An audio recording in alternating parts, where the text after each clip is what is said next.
ഹൃദയ ശസ്ത്രക്രിയാ ഉപകരണ പ്രതിസന്ധിയിൽ കടുത്ത നിലപാടിലേക്ക് വിതരണക്കാർ പോകുന്നു. നിലവിൽ വിതരണം ചെയ്ത സ്റ്റോക്ക് തിരിച്ചെടുക്കും എന്ന് കാണിച്ച് മെഡിക്കൽ കോളേജുകൾക്ക് ഇപ്പോൾ കത്ത് നൽകിയിരിക്കുകയാണ്. 158 കോടിയാണ് വിതരണക്കാർക്ക് സർക്കാർ നൽകാനുള്ളത്.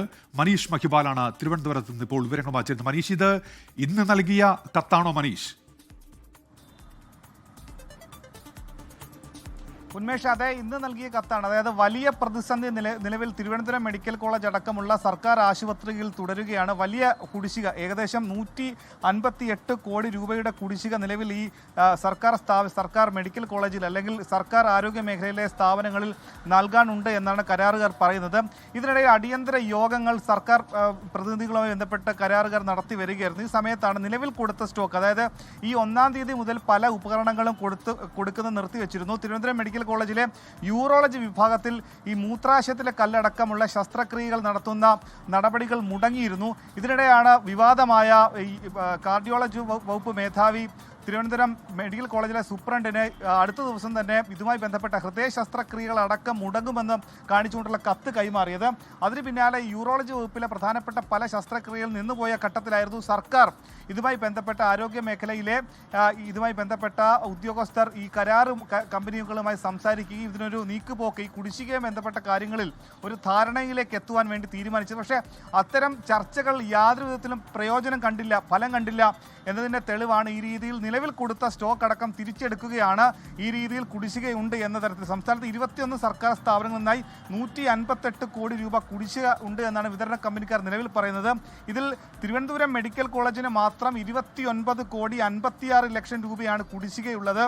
ഹൃദയ ശസ്ത്രക്രിയ ആവശ്യമായ ഈ നിലവിലുള്ള സ്റ്റോക്ക് നിലവിലുണ്ട്. പക്ഷേ അത് ഈ വരും ദിവസങ്ങളിൽ ഈ ഹൃദയ ശസ്ത്രക്രിയ എടുത്ത ഡേറ്റുകളടക്കം വെച്ച് പരിശോധിക്കുമ്പോൾ അടുത്ത ദിവസം തന്നെ അതിൻ്റെ ഹൃദയ ശസ്ത്രക്രിയ മുടങ്ങുമെന്ന് കാണിച്ചായിരുന്നു കാർഡിയോളജി വിഭാഗം മേധാവി കത്ത് നൽകിയത്. ഇതിനോടകം പല വിഭാഗങ്ങളിലെയും ഉപകരണങ്ങൾക്ക് ക്ഷാമമുണ്ട്. നേരത്തെ തന്നെ ഡോക്ടർ ഹാരിസ് ചിറക്കൽ ഇതുമായി ബന്ധപ്പെട്ട് 2023 അവസാനമായി ഇതുമായി ബന്ധപ്പെട്ട പ്രധാന ഉപകരണങ്ങളുടെ പണം കൊടുത്തതും അതുമായി ബന്ധപ്പെട്ട ഉപകരണങ്ങൾ വാങ്ങിയതും. 2023 ശേഷം പ്രധാനപ്പെട്ട ഉപകരണങ്ങളൊക്കെ തന്നെ വാങ്ങുന്നതിൽ വലിയ രീതിയിലുള്ള പ്രശ്നങ്ങളുണ്ട്. അത്തരത്തിലുള്ള സാങ്കേതിക ചൂണ്ടിക്കാണിക്കുന്നുണ്ടല്ലോ. നേരത്തെ ഒരു കത്ത് നൽകിയ കാര്യം അത് 29-ാം തീയതി ആയിരുന്നു, ഓഗസ്റ്റ് എന്ന് ഇപ്പോൾ നൽകിയ കത്തിൽ ചൂണ്ടിക്കാണിക്കുന്നുണ്ട്. ഇപ്പോൾ ഈ ഒക്ടോബർ 5 വരെ അവർ വേണമെങ്കിൽ കാത്തിരിക്കാമെന്ന് പറയുന്നുണ്ട്. ഈ നേരത്തെയും കത്ത് നൽകി, പക്ഷെ അപ്പോഴൊന്നും ഇടപെടൽ ഉണ്ടായിട്ടില്ല എന്നാണല്ലോ ഇതിൽ ചൂണ്ടിക്കാണിക്കുന്നത്. മറ്റൊന്ന് മനീഷ് അറിയാനുള്ളത്, കഴിഞ്ഞ ദിവസം ഈ വലിയ പ്രതിസന്ധി സംബന്ധിച്ച് റിപ്പോർട്ടുകൾ വന്ന സമയത്തൊക്കെ ഈ സർക്കാർ പല പദ്ധതികളിൽ നിന്നായി തുക അനുവദിച്ചു എന്നതൊക്കെ റിപ്പോർട്ടുകളായി വന്നതാണല്ലോ മനീഷ്. അപ്പോൾ അതൊന്നും അവിടേക്ക് എത്തിയില്ല എന്നാണോ?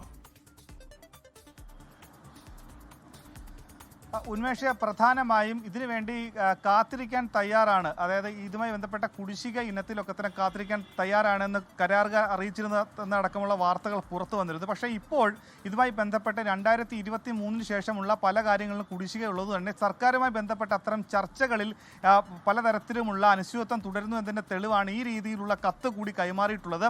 അതിപ്പോഴുള്ള, അതായത് 1-ാം തീയതി മുതൽ പുതിയ ഉപകരണങ്ങളുടെ കൊടുക്കുന്ന ഇത് നിർത്തിയെങ്കിൽ കൂടി നിലവിലുള്ള സ്റ്റോക്കുകൾ കൂടി എടുക്കാനാണ് തീരുമാനമെന്നാണ് നിലവിലുള്ള കത്തിൽ പറയുന്നത്. ഈ രീതിയിൽ ഏതെങ്കിലും തരത്തിലുള്ള ചർച്ചകൾ നടത്തിയിട്ടുണ്ടെങ്കിൽ അതൊന്നും ഫലം കണ്ടില്ലെന്ന് മാത്രമല്ല, ഈ രീതിയിൽ കാത്തു നിൽക്കാനുള്ള അവസരം നൽകുക എന്ന കരാറുകാരുടെ രീതി കൂടി അവർ പിൻവലിക്കുകയാണ്. അങ്ങനെ കാത്തിരിക്കേണ്ട ആവശ്യമില്ല, ഒക്ടോബർ അവസാനം വരെ കാത്തിരിക്കേണ്ട ആവശ്യമില്ല എന്നതിൻ്റെ തെളിവ് കൂടിയാണ് ഇത്തരം കത്ത്. പക്ഷേ അതുമായി ബന്ധപ്പെട്ട് ഇനി മറ്റേതെങ്കിലും തരത്തിൽ ഏതെങ്കിലും ഉപകരണങ്ങൾ മറ്റേതെങ്കിലും മെഡിക്കൽ കോളേജിലേക്ക് തരുന്ന കാര്യത്തിൽ നിലവിൽ ഈ രീതിയിലുള്ള കാര്യങ്ങൾ സ്ഥിരീകരിക്കാൻ സാധിക്കില്ല. പക്ഷേ തിരുവനന്തപുരം മെഡിക്കൽ കോളേജിൽ നേരത്തെ ഡോക്ടർ ഹാരിസ് ചിറക്കൽ നടത്തിയ വെളിപ്പെടുത്തലിനെ സാധൂകരിക്കുന്ന അത്തരം കാര്യങ്ങൾ ശരിയാണെന്ന് വെക്കുന്ന തരത്തിലുള്ള കാര്യങ്ങളാണ് ഇപ്പോൾ പുറത്തു വരുന്നത്. ആ രീതിയിൽ 2 വർഷത്തിലധികമായി പണം കൊടുക്കാത്തതിൻ്റെ കുടിശ്ശികയുടെ പേരിൽ പല ഉപകരണങ്ങളും അപ്ഡേറ്റഡ് ആകാത്തതുണ്ട്.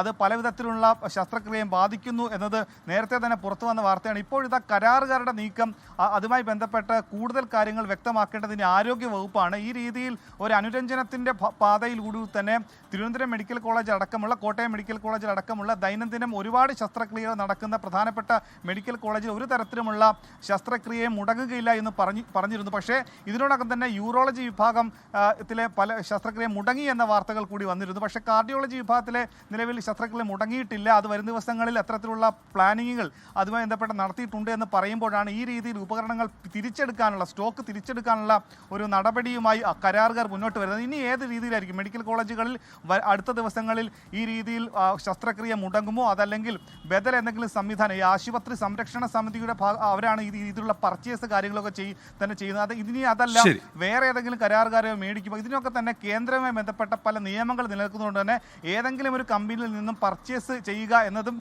സംസ്ഥാന സർക്കാരിനെ സംബന്ധിച്ച് അത് നിയമപരമായി കഴിയുന്നതല്ല. ഉന്മേഷ്, ഈ വർഷം മാർച്ച് 31 വരെ നൽകിയ ബില്ലുകൾ അതിന്റെ തുക കിട്ടണമെന്നാണ് അവർ ആവശ്യമായി ഉന്നയിക്കുന്നത്. ഒക്ടോബർ 5 വരെ സമയവും നൽകിയിട്ടുണ്ട്.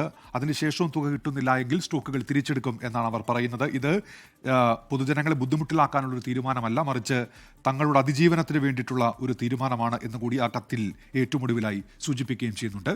മനീഷ് മഹിപാലാണ് തിരുവനന്തപുരത്ത് നിന്ന് വിവരങ്ങൾ നൽകിയത്.